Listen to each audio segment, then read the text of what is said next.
નમસ્કાર વિદ્યાર્થી મિત્રો, હું છું નીતિન ત્રિવેદી, કેમિસ્ટ્રી વિષય ભણાવું છું. લિબર્ટી સ્કૂલ પરિવાર દ્વારા ઓનલાઈન શિક્ષણમાં જે તમારો ત્રણ વિષયો મેઇન મહત્વના છે, ફિઝિક્સ, કેમિસ્ટ્રી, બાયોલોજી, આ ત્રણ વિષયો છે એ ત્રણ વિષયોના ઓનલાઈન વિડિયો પ્રસિદ્ધ કરેલા છે. ક્લિયર છે?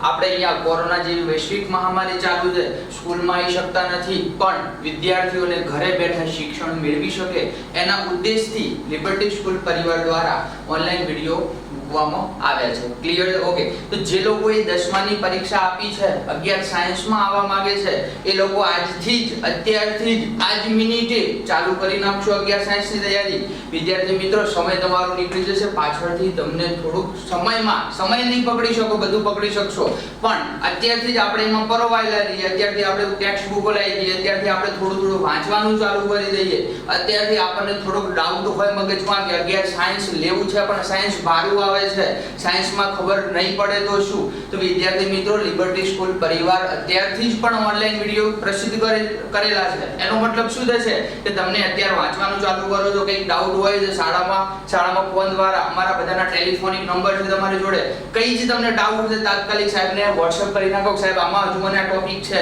આ મેં અત્યારથી વાંચવાનું ચાલુ કર્યું છે, ટોપિકનો પહેલો જ શબ્દ છે, પહેલા જ શબ્દમાં નથી ખબર પડતી, સાહેબ તમને સમજાઈ દેશે. તો લિબર્ટી સ્કૂલ દ્વારા જે ઓનલાઈન વિડિયો પ્રસિદ્ધ કરેલા છે, એ વિડિયો સ્ટેપ બાય સ્ટેપ જોશો. અત્યારે આપણે કેમિસ્ટ્રી ચાલુ કરું છું, પણ કેમિસ્ટ્રીમાં ચેપ્ટર ચાલુ નથી કરતો, કેમિસ્ટ્રીમાં બેઝિક એટલે કે તમે ધોરણ 6 થી ચાલુ કરું છું, છે 6, 7, 8, 9, 10, 11 અને 11. ઓકે, 12 સાયન્સમાં આવશો, 11માં સુધી આપણે સીમિત રાખીએ. તો તમે જે આટલા સુધી જે કેમિસ્ટ્રી ભણતા આવ્યા છીએ, કેમિસ્ટ્રીના ભાગ રૂપે આપણે છેક પાયાથી શરૂઆત કરું છું, ડાયરેક્ટ નથી પડતો સાયન્સમાં, પાયાથી શરૂઆત કરું. ધોરણ 6 માં તમે શું ભણ્યા છો? 6 નું તમને કેટલું યાદ છે? 7, 8, 9. તો પાયાનું આપણે વાગોળશું. મિત્ર, આ વસ્તુ એવી છે કે વારંવાર વાગોળવાથી યાદ રહે છે. એવું નથી કે કેટલીક રાસાયણિક પ્રક્રિયા મેં ગોખી દીધી, મગજમાં ફિટ થઈ ગઈ. મિત્ર, ગોખવાથી કઈ વસ્તુ યાદ રહેવાનું નથી. જો તમે એને સમજેલી હશે, સ્ટેપ બાય સ્ટેપ સમજેલી હશે, તો જ તમને યાદ રહેશે. ને આપણે સમજવાની છે, આપણે ગોખવાની નથી. તો વિદ્યાર્થી મિત્રો, સમજવાનું એટલે શું? તો આપણે પાયાથી શરૂઆત કરવાની છે કે આવું કેમ. વારંવાર તમને મગજમાં ક્વેશ્ચન થવો જોઈએ કે આવું કેમ બને. ઓકે, કોઈ પણ કાર્બનિક પ્રક્રિયા આપણે લઈને અભ્યાસ કરીએ, આમાં કેમ આવું થયું છે, કેમ આમાં આવું થયું, મગજમાં કેમ શબ્દ હશે ને તો તમે મિત્રો સાયન્સમાં 100%, 90% ઉપર રિઝલ્ટ લાવી શકશો. બાકી ઓકે, સાહેબે કીધું છે 1 + 1 આટલા થાય છે, ઓકે આપણે માની લીધું છે, તો મિત્ર એમાં આપણે ઉદ્ધાર થવાનું નથી. વારંવાર આપણે ક્લાસમાં બેસીએ તો કેમ શબ્દ વાપરીએ કે સાહેબ કેમ આમાં એવું થાય છે, કેમ આમાં આવું થાય છે. જો કેમ શબ્દ તમારામાં હશે તો વિદ્યાર્થી મિત્રો સારામાં સારું તમે 12 સાયન્સમાં રિઝલ્ટ લાવી શકશો. ક્લિયર? તો કેમિસ્ટ્રી ચેપ્ટર ચાલુ નથી કરતો, એકદમ બેઝિક શરૂઆત. મને 3-4 વિડિયો એવા જોશે, એકદમ બેઝિક શરૂઆત, 4-5 વિડિયો તમે જોઈ લેશો, એકદમ બેઝિક શરૂઆત થઈ જશે. પછી આપણે ટોપિક ચાલુ કરશું ને, એકદમ ઈઝી રહેશે, એકદમ પરફેક્ટ રીતે રહેશે. ક્લિયર છે? તો હું ચાલુ કરું છું એકદમ બેઝિક 0 લેવલનું કેમિસ્ટ્રી, પહેલા બીજા લેવલનું નહીં પણ 0 લેવલનું, જે પાયાથી શરૂઆત કરવાની, પાયો ચાલુ કરવાનો. વિદ્યાર્થી મિત્રો, તો ધ્યાન આપજો જે લોકો 11 સાયન્સમાં એડમિશન લીધું છે એ લોકો. ક્લિયર છે? અને બીજા કોઈ લોકો છે જે લોકો 11 સાયન્સમાં એડમિશન લેવા માંગે છે, તો વારંવાર લિબર્ટી સ્કૂલનો કોન્ટેક્ટ કરી આજે જ તમારું એડમિશન નક્કી કરો, કારણ કે ઓનલાઈન વિડિયો પ્રસિદ્ધ થઈ ગયા છે. ત્યારથી આપણે પાછળ ના રહી જઈ શકીએ. વિદ્યાર્થી મિત્રો, તો ઓનલાઈન વિડિયો આપણે શરૂ કરતા પહેલા એકદમ 0 લેવલનું કેમિસ્ટ્રી ચાલુ કરું. ક્લિયર? ઓકે.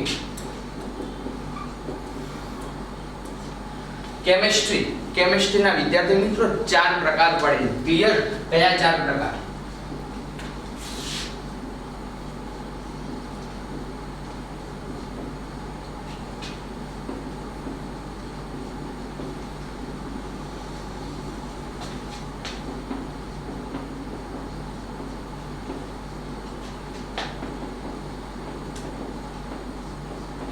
ઓકે, કેમિસ્ટ્રી તો શબ્દ વાપરે, પણ કેમિસ્ટ્રીનો જે ગુજરાતી શબ્દ છે શું છે? રસાયણ શાસ્ત્ર. કયું શાસ્ત્ર? રસાયણ શાસ્ત્ર, અથવા આપણે રસાયણ વિજ્ઞાન તરીકે ઓળખી શકીએ. તો રસાયણ વિજ્ઞાનના તો ઘણા બધા પ્રકાર છે, પણ મેઇન 11માં 12માં આગળ કોલેજોમાં આપણે 3 પ્રકાર ઉપર થોડું વધારે ફોકસ કરવાનું. 4 પ્રકાર ઉપર. કયા 4 પ્રકાર? કાર્બનિક રસાયણ શાસ્ત્ર, અકાર્બનિક રસાયણશાસ્ત્ર, ભૌતિક રસાયણશાસ્ત્ર અને વૈશ્લેષિક રસાયણશાસ્ત્ર. તો વિદ્યાર્થી મિત્રો કાર્બનિક, અકાર્બનિક, ભૌતિક અને વૈશ્લેષિક રસાયણશાસ્ત્ર ગુજરાતીમાં તો કહીશું તેના ઇંગ્લિશ નામ છે. ઇંગ્લિશ નામ ઘણા ઇમ્પોર્ટન્ટ છે, એના આધારે આપણે ચર્ચા કરી શકીએ. શું ઇંગ્લિશ નામ? કાર્બનિક રસાયણશાસ્ત્ર, ઇંગ્લિશમાં કહીશું ઓર્ગેનિક કેમિસ્ટ્રી. અકાર્બનિક રસાયણશાસ્ત્ર, ઇંગ્લિશમાં કહીશું ઇનઓર્ગેનિક. ભૌતિક, ફિઝિકલ, વૈશ્લેષિક આ તમને થોડુંક અટપટું લાગે છે, ઇંગ્લિશમાં કહીશું એનાલિટિકલ. ક્લિયર છે? ઓકે. કેમિસ્ટ્રી તો organic chemistry, inorganic chemistry, physical chemistry, analytical chemistry. વિદ્યાર્થી મિત્રો થોડુંક બધા જ વિદ્યાર્થીઓને ભણવામાં ટફ લાગતું હોય ને તો એ કાર્બનિક રસાયણશાસ્ત્ર. ક્લિયર છે? એક વખત તમે વાંચવા બેઠા હો ને બધા શબ્દ તમને સમજ પડેલી હોય તો એ અકાર્બનિક રસાયણશાસ્ત્ર છે. વાંચવા બેઠા હો થોડું ઘણું મેથેમેટિક્સ આવડતું, મેથેમેટિક્સના સ્ટેપ ઉપરથી આપણે ભૌતિક રસાયણ વિજ્ઞાન ભણવાનું છે. થોડુંક એનાલિટિકલ કેમિસ્ટ્રી છે. એનાલિટિકલ કેમિસ્ટ્રીમાં આપણે દવાઓ છે, દવાઓ બને છે મોટી મોટી કંપનીઓમાં, તેમાં કેટલાક ઇન્સ્ટ્રુમેન્ટ હોય છે, ઇન્સ્ટ્રુમેન્ટનો અભ્યાસ કરવામાં આવે છે. દાખલા તરીકે આપણે ક્રોમેટોગ્રાફીનો અભ્યાસ કરીએ, NMR લઈએ, ક્રોમેટોગ્રાફીમાં ગેસ ક્રોમેટોગ્રાફી લઈએ, HPLC લઈએ. તો આવા બધા જે દવાઓ છે, દવાનું જે પ્રોડક્ટ બને છે, એમાં જે મશીનો આવે છે, એ માટે આપણે એનાલિટિકલ કેમિસ્ટ્રીનો અભ્યાસ કરશું. થોડું ઘણું મેથેમેટિક્સના અંદર એટલે કે મેથેમેટિક્સ જેવા સ્ટેપ આવતા હોય તો ભૌતિક એટલે કે ફિઝિકલ કેમિસ્ટ્રીનો અભ્યાસ કરશું.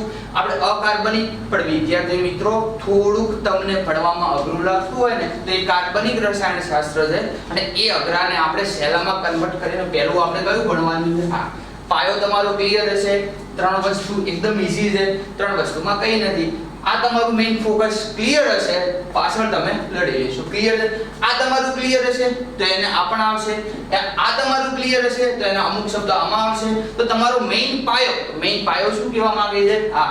અને ઘણા બધા વિદ્યાર્થી મિત્રોને જોઈને ખબર પડે છે ને ખાલી આમ ચોપડી જોતા હોય ને એવું થાય કે મગજમાં ચકેડા આવ્યા છે, ચકેડામાં ખબર નહીં પડે. પણ એકદમ સહેલામાં સહેલું હતું કાર્બનિક. અત્યારે આપણે કાર્બનિક શરૂઆત કરવાના છે, સ્ટેપ બાય સ્ટેપ આપણે ચારે ચાર તરફ જોઈશું. ક્લિયર છે? ઓકે. તો પહેલું કેમિસ્ટ્રી આપણે ભણીએ. આ એકદમ પાયાની શરૂઆત છે, એકદમ બેઝિક શરૂઆત છે. ધોરણ 6 થી ચાલુ કરું, તમે વારંવાર ભણતા આવ્યા છે. ક્લિયર? ઓકે. તો એમાં આપણે ચર્ચા કરીએ તો પહેલું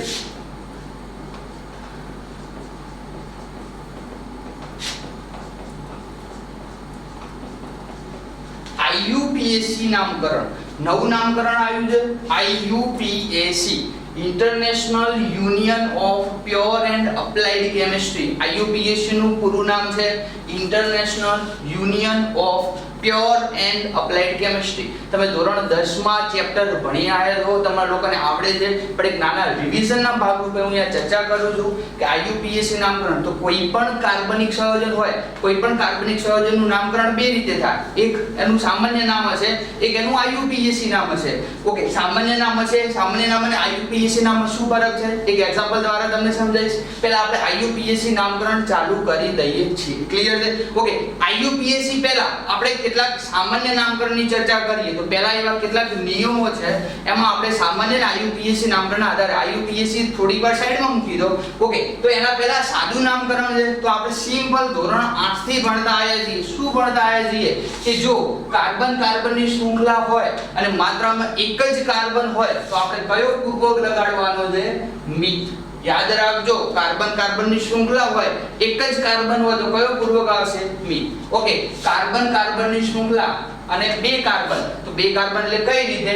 કાર્બન અને કાર્બનની શૃંખલામાં બે કાર્બન હોય તો આપણે કયો પૂર્વક લગાડીશું? ઇથ. ક્લિયર? કાર્બનની શૃંખલા ત્રણ કાર્બન હોય, કયો પૂર્વક લગાડીશું? પ્રો.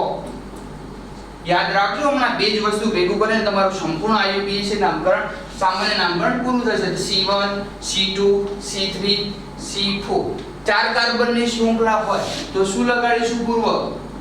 બ્યુ. પાંચ કાર્બન હોય પેન. છ કાર્બન હોય હેક્સ. સાત કાર્બન હોય હેપ્ટ. આઠ કાર્બન હોય ઓક્ટ. 9 કાર્બન હોય નોન અને છેલ્લું 10 કાર્બન હોય તો ડેક. ક્લિયર છે? કોઈ દિવસ તમારે 11 12 સાયન્સમાં આગળ ભણવાનું આવતું નથી કે 12 કાર્બન હોય તો શું કહીશું, ડેકેન, અનડેકેન, ઓકે, ટ્રાઇડેકેન, એ બધી ચર્ચા આપણે નથી. આપણે કેટલા સુધી યાદ રાખવાનું છે? 10 સુધી. જો 10 સુધી તમને આ વસ્તુ યાદ રાખ, 10 સુધી એટલે કઈ રીતે? તો 1 2 3 4 આવી જે શૃંખલા હોય કેટલા કાર્બનની થઈ? 1 2 3 અને 4. તો મગજમાં યાદ કરવાનું કે 4 કાર્બનની શૃંખલા, 4 કાર્બનની શૃંખલા કયો પૂર્વમુખ? ઓકે. આના પછી સામાન્ય નામકરણમાં હજુ એક બીજી વસ્તુ કહું છું, વારંવાર આપણે ચર્ચા કરવાની છે કે જો કાર્બન કાર્બન વચ્ચે એક જ બંધ હાજર હોય, કાર્બન કાર્બન વચ્ચે જો સિંગલ બોન્ડ પ્રેઝન્ટ હોય, એક બંધ હાજર હોય, તો આપણે એને શું કહીશું? આલ્કેનો. શું કહીશું? આલ્કેનો. તો વિદ્યાર્થી મિત્રો, તમે આલ્કેન બોલો છો ને, પાછળ કયો પૂર્વક આવે છે? એન. કયો પૂર્વક આવે છે? એન. ક્લિયર છે? એનું સામાન્ય સૂત્ર છે કયું છે? CnH2n+2. આ બધું શું હું તમને એક એક્ઝામ્પલ દ્વારા સમજાવું એટલે મગજમાં ક્લિયર થઈ જશે. ઓકે. પછી આપણે કાર્બન કાર્બન વચ્ચે બે બંધ લાવવાના છે. કેટલા બંધ? બે બંધ. ક્લિયર? કાર્બન કાર્બન વચ્ચે સિંગલ બંધ ફોર્મેશન થાય તો આલ્કેન કહીશું. n પ્રત્યે સૂત્ર CnH2n+2. Clear? Okay. Carbon carbon વચ્ચે દ્વિબંધ, બે બંધ હાજર હોય તો આપણે શું કહીશું? આલ્કીન. પાછળ શું બોલાય છે? ઈન. તો કયો પૂર્વક આવશે? ઈ. સામાન્ય સૂત્રમાં થોડું ચેન્જ કરવાનું. શું કરવાનું? CnH2n. ક્લિયર છે? ઓકે. પછી કાર્બન કાર્બન વચ્ચે ત્રિબંધ. ક્લિયર? કાર્બન કાર્બન વચ્ચે ત્રિબંધ હોય તો આલ્કેન, આલ્કીન, આલ્કાઇન. શું કહીશું? આલ્કાઇન. ક્લિયર છે? કયો પૂર્વક પાછળ શું બોલાય છે? આઇન. શું બોલાય છે? આઇન. સામાન્ય સૂત્ર શું થશે? આનું CnH2n+2, આનું CnH2n, આનું CnH2n-2. ક્લિયર છે? ત્રણ સૂત્ર યાદ રાખજો. Cn માં વખતે 10મા ધોરણની જે પ્રથમ વાર્ષિક પરીક્ષા હતી એમાં સામાન્ય ક્વેશ્ચન પૂછાણો હતો કે આલ્કેન સંયોજનનું સામાન્ય સૂત્ર જણાવો. યાદ રાખજો CnH2n+2. આલ્કીન હોય CnH2n, આલ્કાઇન હોય CnH2n-2. ક્લિયર છે? ઓકે. હવે એક ઉદાહરણ દ્વારા આપણે આ બધી વસ્તુ સમજીએ. દાખલા તરીકે કાર્બનની સંયોજકતા. કાર્બનની કેટલી સંયોજકતા છે? કાર્બનની 4 સંયોજકતા છે. ક્લિયર? કેટલી સંયોજકતા છે? 4 સંયોજકતા છે. કાર્બન કયા નંબરનું છે? તો આપણે ઇલેક્ટ્રોન રચના લખવાની થાય 1s2 2s2. ઓકે. તો કેટલા ઇલેક્ટ્રોન એમાં સમા છે? તો ઇલેક્ટ્રોન એટલે કે p કક્ષકમાં કેટલા, s કક્ષકમાં કેટલા, d કક્ષકમાં કેટલા, એના આધારે એની સંયોજકતા. તો આના પછીનો વિદ્યાર્થી મિત્રો જે વિડિયો આવવાનું છે એ પીરિયોડિક ટેબલ ઉપર આવવાનું છે. તમે ધોરણ 10 માં અભ્યાસ કરી ચૂક્યા છો. આવર્ત સરણી હિન્દીમાં કહીશું, આવર્ત સરણી ગુજરાતીમાં કહીશું પીરિયોડિક ટેબલ.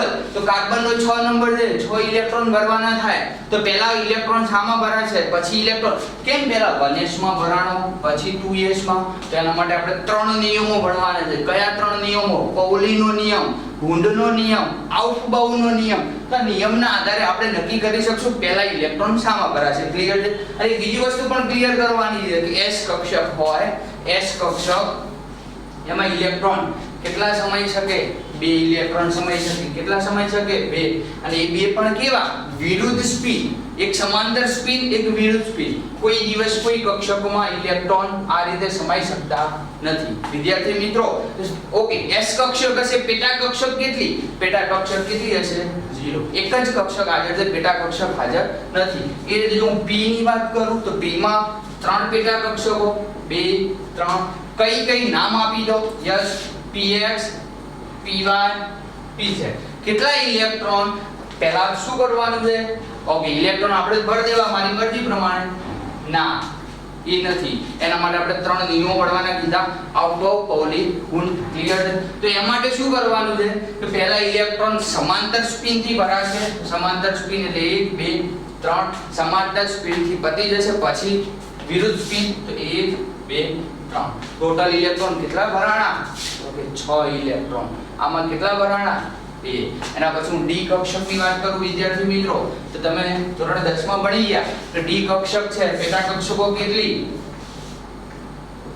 5 ક્લિયર છે નામ dxy dyz dzx dx2 y2 dz2 કેટલા ઇલેક્ટ્રોન બે બે ગણી નાખો પહેલા સમાંતર સ્પિન 1 2 3 4 5 6 7 8 9 10 યાદ રાખજો ટોટલ ઇલેક્ટ્રોન 10 તમને ભૂલવાડવા માટે પરીક્ષામાં એવો ક્વેશ્ચન પૂછે છે કે p કક્ષકમાં સમાંતર સ્પિનથી કેટલા ઇલેક્ટ્રોન ભરાયેલા હોય છે આપણે ઉતાવળથી મગજમાં p કક્ષક 3 ખાના 3 દુ 6 ઇલેક્ટ્રોન પણ વિદ્યાર્થી મિત્રો જો સમાંતર સ્પિન પૂછે તો 3 ઇલેક્ટ્રોન વિરુદ્ધ સ્પિન પૂછે તો બીજા 3 ઇલેક્ટ્રોન અને જો કમ્બાઈન પૂછે તો કેટલા ઇલેક્ટ્રોન 6 ઇલેક્ટ્રોન ક્લિયર છે આની ચર્ચા અત્યારે મારે નથી કરવી આ પછીનો વિડિયોમાં આપણે આજ ભણવાનું પીરિયોડિક ટેબલ અત્યારે આપણે ચર્ચા આની થોડી પ્રાથમિક માહિતી લેવાની છે ક્લિયર છે ઓકે તો આપણે યાદ કેટલું કરવાનું કાર્બનની સંયોજકતા કેટલી છે 1s2 2s2 4 ઇલેક્ટ્રોન થયા કાર્બનનો પરમાણુ ક્રમાંક કેટલો 6 હજુ બીજા 2 ઇલેક્ટ્રોનની જરૂર છે તો શું આવશે 2p2 વિદ્યાર્થી મિત્રો બહારની કક્ષા ઓકે પરમાણુનું કેન્દ્ર પહેલી કક્ષા બીજી ક્લિયર છે તો આમાં મૂલ્ય આમાં માત્ર s કક્ષક હાજર હોય આમાં બે છે s અને p કક્ષક આવી ઓકે તો બહારની કક્ષા કઈ હતી તો પરમાણુનું કેન્દ્રની પહેલી કક્ષા એ અંદરની કક્ષા કહેવાય અને એની બહારની હોય તેને આપણે શું કહીશું બહારની કક્ષા તો બહારની કક્ષા અહીંયા કઈ થશે તો અહીંયા બંને બહારની કક્ષા થશે તો બહારની કક્ષામાં ટોટલ ઇલેક્ટ્રોન કેટલા તો 2 + 2 ટોટલ કેટલા થશે 4 માટે કાર્બનની સંયોજકતા કેટલી છે 4 ક્લિયર છે ઓકે તો કાર્બનની 4 સંયોજકતા છે આપણે ચર્ચા કરતા હતા સામાન્ય નામકરણમાં શું ચર્ચા કરતા હતા કે નામકરણ કઈ રીતે બનશે ઓકે તો ચર્ચા કરીએ કે દાખલા તરીકે હવે આપણે મગજમાં ક્લિયર કરી દીધું કાર્બનની 4 સંયોજકતા છે ક્લિયર છે એક એક્ઝામ્પલ લઉં CS3CS2 પહેલા તો મને એ ખ્યાલ હોવો જોઈએ કે આ જે વસ્તુ બનાવી છે યોગ્ય છે કે નહીં ક્લિયર આપણે ગણી જોઈએ કાર્બન એક હાઇડ્રોજન કેટલા હાઇડ્રોજન જોડાયેલા છે 3 1 2 3 ક્લિયર છે ઓકે બાજુમાં બંધ કાર્બન હાઇડ્રોજન વિદ્યાર્થી મિત્રો અહીંયા કઈ આવેલું નથી માટે આ સૂત્ર સંયોજન આ સ્ટ્રક્ચર જે સૂત્ર લખ્યું છે એ કેવું છે ખોટું તો નવું સૂત્ર શું આવશે CH3CS ગણી લો કાર્બનની મેં કેટલી સંયોજકતા કીધી 4 કઈ 4 આ કાર્બનની સાથે શું જોડાયેલું છે 3 હાઇડ્રોજન અને એક બંધ ટોટલ કેટલા થયા 4 આ કાર્બન સાથે 3 હાઇડ્રોજન એક બંધ હવે આપણે આનું સિમ્પલ નામ જોવું છે નામ મને ખબર નથી તમને ખબર નથી પણ આ બે વસ્તુમાં એનું નામ છુપાયેલું છે શું છુપાયેલું છે ઓકે કાર્બન કેટલા છે 2 કેટલા કાર્બન 2 તો 2 કાર્બન એટલે ઈથ ઓકે શું લખવાનું છે ઈથ વત્તા 2 કાર્બન વચ્ચે કેવો બંધ હાજર છે તો 2 કાર્બન વચ્ચે કેવો બંધ છે માત્ર સિંગલ બંધ હોય તો કયો પૂર્વક લગાડવાનો છે n તો ઈથ વત્તા n બરાબર શું બની જશે ઇથેન શું બની જશે ઇથેન બીજું એક એક્ઝામ્પલ લઉં CS3 CS2 CS3 વિદ્યાર્થી મિત્રો મગજમાં ક્લિયર રાખજો ઘણાને હજુ સુધી ડાઉટ હોય છે ક્લાસમાં બેઠા હોય તો ડાઉટ હોય છે કે સાહેબ કેમ અહીંયા 3 હાઇડ્રોજન મૂક્યા ને અહીંયા 2 મૂક્યા ને અહીંયા 3 મૂક્યા એમાં કઈ ખબર પડતી નથી એક જ વસ્તુ મગજમાં પકડી રાખજો કાર્બનની સંયોજકતા 4 જો સંયોજકતા વધી જતી હોય હાઇડ્રોજનને કાઢી નાખો સંયોજકતા ઓછી પડતી હોય હાઇડ્રોજનને ઉમેરી નાખો ક્લિયર છે અને હાઇડ્રોજનની સંયોજકતા માત્ર એક જ છે ઓકે તો આનું નામ આપણે સિમ્પલ ઉદાહરણ દ્વારા સમજવાનું છે કઈ ચર્ચા નથી કરવાની પહેલા તો કાર્બન ગણી લેવાના કેટલા કાર્બન છે 1 2 3 4 કેટલા કાર્બન 4 કાર્બન તો કેમ લખ્યું હતું આપણે શું લખ્યું હતું બ્યુટ શું લખ્યું હતું બ્યુટ પ્લસ બધા કાર્બન વચ્ચેના બંધ કેવા છે બધા એક જ બંધ છે એક જ બંધ હોય તો કયો પૂર્વ n તો શું મૂકી દેવાનું n બંનેને ભેગું કરી દેવાનું શું બની જશે બ્યુટેન ક્લિયર છે હવે આપણે થોડુંક ઉદાહરણ ડીપમાં જઈએ થોડીક બીજી ચર્ચા કરીએ હવે આપણે દ્વિબંધ વાળું જોઈએ ક્લિયર છે ઓકે તો દ્વિબંધ વાળું શું CS3 CS2 CH double bond CS2 clear છે? કેમ યાર દ્વિબંધ આવે એટલે હાઇડ્રોજન ગણી લો 3 4 5 આની સંયોજકતા કાર્બન સાથે એક બંધ જોડાયેલો છે, બીજા 3 બંધ હાઇડ્રોજન છે, 2 હાઇડ્રોજન, બીજા 2 બંધ 4 થઈ ગયા, એક હાઇડ્રોજન એટલે 1 2 3 અને 4 4 થઈ ગયા, 2 3 અને 4 4 થઈ ગયા, 4 સંયોજકતા હોય. નામ જોવું છે, નામ પહેલું શું યાદ રાખીશ કે કાર્બન કેટલા છે તો 1 2 3 અને 4 ચાર કાર્બન છે, 4 કાર્બનો તો ફરીથી આપણે શું કહીશું બ્યુટ વત્તા કેવો બંધ છે મિત્ર પ્રાયોરિટી કોને આપવાની છે યાદ રાખજો. જો કાર્બન કાર્બનની શૃંખલા હોય, ત્રિબંધ હાજર હોય, દાખલા તરીકે આવો 1 2 3 4 5 ક્લિયર. આની અંદર અહીંયા હું ત્રિબંધ બતાવું છું, આની અંદર દ્વિબંધ બતાવું છું, સોરી આની અંદર હું માત્ર સિંગલ બંધ રાખું છું. પ્રાયોરિટી કોને આપવાની છે મોટા, ક્લિયર છે. એના પછી જો ત્રિબંધ હાજર ન હોય તો દ્વિબંધને આપવાની. અને આમાં આપણને એક નાનું કન્ફ્યુઝન થાય. શું કન્ફ્યુઝન થાય કે આ તો સિંગલ બંધ છે દ્વિબંધ છે પણ મોટું કોણ દ્વિબંધ. પ્રાયોરિટી કોને આપવાની દ્વિબંધને. તો બ્યુટ વત્તા જો દ્વિબંધ હાજર હોય તો આપણે લખ્યું કે કાર્બન કાર્બન વચ્ચે દ્વિબંધ હોય તો કયો પૂર્વક મૂકવાનો છે ઈ. કયો મૂકવાનો છે ઈ. તો બ્યુટ વત્તા ઈ શું બની જશે બ્યુટી. ઓકે એક બહુ મસ્ત થોડું મોટું એક્ઝામ્પલ લઉં. CH3 CH2 CH double bond CH CH3 clear. પહેલા તો સૌપ્રથમ કાર્બનની સંયોજકતા ગણી લેવાની. જો કાર્બનની સંયોજકતા 4 4 સંતોષાયેલી હોય તો ઓકે છે. કાર્બનની સાથે 3 હાઇડ્રોજન એક બંધ ઓકે. 2 3 4 1 2 3 4 1 2 4 2 3 4 3 ને 4 ક્લિયર ઓકે છે. નામ કરવું છે, નામકરણમાં કોને પ્રાયોરિટી આપશો દ્વિબંધને. ક્લિયર છે. દ્વિબંધને પ્રાયોરિટી આપશો. ઓકે પ્રાયોરિટી આપશો કેટલા કાર્બન 1 2 3 4 5 અને 6 ઓકે 6 કાર્બન છે શું કહેશો હેક્સ. ક્લિયર છે ઓકે. પ્લસ કયો પૂર્વક ઈ તો શું બની જશે હેક્ઝીન.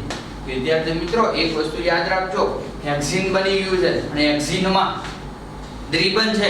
દ્વિબંધ છેલ્લા કાર્બન ઉપર હોય તો આપણે નંબરિંગ આપવાની કોઈ જરૂર નથી, 1 નંબર ઉપર હશે. પણ અહીંયા દ્વિબંધને નંબર આપવો પડશે. ક્લિયર છે. તો એક બીજો નિયમ આવ્યો કે દ્વિબંધ હોય વચ્ચે હોય તો નામકરણમાં એનો નંબર, તો નંબરિંગ ક્યાંથી ચાલુ કરશું જે જગ્યાએથી આપણને દ્વિબંધ અથવા નવો જોડાયેલો ક્રિયાશીલ સમૂહ હોય કે દ્વિબંધ હોય કે ત્રિબંધ હોય આપણને નજીક પડતો હોય એને આપણે પ્રાયોરિટી આપવાની. તો અહીંયાથી ગણવાની શરૂઆત કરું 1 2 3 4 5 6 દ્વિબંધ કયા કાર્બન પછી છે ત્રીજા કાર્બન પછી. ઓકે તો આ બાજુથી ગણું કે આ બાજુથી ગણું. આ બાજુથી ગણું તો પહેલા બીજા ત્રીજા પછી. તો આનું નામ શું થશે hex 3E. Clear 3E hex એટલે 6 કાર્બન, ત્રીજા નંબરના કાર્બન પછી E ને એટલે દ્વિબંધ. ક્લિયર. આવીને આપણે એક ચર્ચા કરીએ.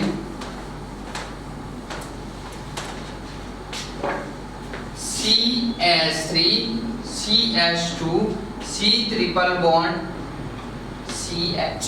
ક્લિયર છે. કેટલા કાર્બન 1 2 3 4 કાર્બનની સંયોજકતા ગણી લો કેટલી થાય છે કાર્બનની સંયોજકતાના આધારે ઓકે છે કે નહીં પહેલા એ ચર્ચા કરી દેવાય. કાર્બન સાથે હવે આનું સંપૂર્ણ ખોલી લખું છું તો આપણે કાર્બનની 4 4 સંયોજકતા જોવા મળશે. ખોલીને એટલે કાર્બન છે શું જોડાયેલું છે 3 હાઇડ્રોજન. તો 1 2 3 હાઇડ્રોજન ઓકે. બાજુમાં શું છે બાજુમાં બંધ ઓકે. એના પછી શું છે કાર્બન. કાર્બન સાથે શું જોડાયેલું છે 2 હાઇડ્રોજન. તો 2 હાઇડ્રોજન ઓકે. એના પછી બીજું શું છે કાર્બન. કાર્બન પછી શું છે 1 2 અને ત્રિબંધ. અને ત્રિબંધ પછી શું છે કાર્બન અને હાઇડ્રોજન. ઓકે તો આપણે પહેલા તો કાર્બનની સંયોજકતા જોઈ લઈએ. સંતોષાય કે નથી સંતોષાતી. કાર્બન 1 2 3 4 ઓકે છે. 1 2 3 4 ઓકે છે. આ કાર્બન 1 2 3 ને એક બંધ ઓકે છે. કાર્બન 1 2 3 ને હાઇડ્રોજન ઓકે છે. આનું નામકરણ કરવું છે. નામકરણ કરવા માટે આ બે વસ્તુ ફોકસ કરવાની છે. શું બે વસ્તુમાં ફોકસ કરવાની છે 1 2 3 4 4 કાર્બન. ચલો ઉપાડી લો. શું લેશો બ્યુટ. શું લેશો બ્યુટ. પ્લસ કયો બંધ આવ્યો ત્રિબંધ. ત્રિબંધ હોય તો કયો પૂર્વક મૂકવાનો હતો I. કયો પૂર્વક I. ક્લિયર. બ્યુટ વત્તા I શું નામ થશે બ્યુટાઇન. શું નામ થશે? બ્યુટાઇન. વિદ્યાર્થી મિત્રો ગમે તે નામ આપ્યું હોય આ બે વસ્તુના તમારા મગજમાં ક્લિયર હોય ટોપિક કાઉ છે આ બંને વસ્તુ છે 10 કાર્બન ભલે 10 કાર્બનની શૃંખલા હોય એક આપણે મોટું એક્ઝામ્પલ લઈને સમજીએ. ક્લિયર? 1 2 3 4 5 6 7 આ ક્લિયર છે. અહીંયા હું કરી દઉં છું ત્રિબંધ. ક્લિયર છે? તો આવી શૃંખલા કરી દીધી. હવે મારે હાઇડ્રોજન મૂકવાના થાય તો કાર્બનની સંયોજકતા જોઈ અને મૂકી દઈશ. આ કાર્બન સાથે કેટલા બંધ જોડાયેલા ત્યારે માત્ર એક. આપણે કેટલા કીધું શું હોવી જોઈએ સંયોજકતા? 4. તો અહીંયા શું મૂકી દઈશ? મેં તમને કીધું કે જો કાર્બનની સંયોજકતા વધુ થતી હોય હાઇડ્રોજનને રિમૂવ કરો, કાર્બનની સંયોજકતા ઓછી થતી હોય હાઇડ્રોજનને એડ કરો. કાર્બન સાથે કેટલો બંધ જોડાયેલો છે? માત્ર એક. કાર્બનની સંયોજકતા કેટલી હોવી જોઈએ? 4. શાની જરૂર છે? હાઇડ્રોજનની. કેટલા હાઇડ્રોજનની? તો કે 3. કેમ? 4 વેલેન્સી હોવી જોઈએ, 3 હાઇડ્રોજન આયન, 1 સંતોષાય. ક્લિયર? આ કાર્બન ગણો કેટલી આજુબાજુ કેટલા બંધ જોડાયેલા? 2. કેટલાની જરૂર છે? 2. તો શું કરશો? CH2. કેટલા કાર્બન? 1 કાર્બન આજુબાજુ 2 સંયોજકતા 2 બાકી છે તો બધામાં શું આવશે? CH2 CH2 CH2 CH2. અહીંયા H2 નથી કરવાનું. ગણો 1 2 3 4. ચારે ચાર સંતોષાઈ ગઈ. આપણે અડવાની જરૂર નથી. આ બાજુ 1 2 3 અને 4 અડવાની જરૂર નથી. આ બાજુ એક જ છે માટે CH. ક્લિયર છે? ઓકે. અહીંયા આપણે H2 ને H2 જોડવા નથી. આપણે ચારે ચાર સંયોજકતા માન્ય રાખવાની થાય. ક્લિયર? ઓકે. તો શું કીધું? આ કાર્બન 1 2 3 4. મગજમાં એક એવો ક્વેશ્ચન ઉભો થાય કે આ કાર્બન સાથે 3 બંધ જોડાયેલા અને 3 બંધ તો આ કાર્બન અને આ કાર્બન સાથે કોઈ નથી. પણ ભાઈ કાર્બન કાર્બન વચ્ચે દ્વિબંધ થાય છે. એ બંને દ્વિબંધમાં બંને કાર્બનનો ફાળો હોય છે ત્યારે દ્વિબંધ ફોર્મેશન થાય છે. તો આ દ્વિબંધમાં આનો પણ ભાગ હોય આનો પણ ભાગ હોય. તો માટે શું કરશું આપણે? ગણી લેવાય 1 2 3 4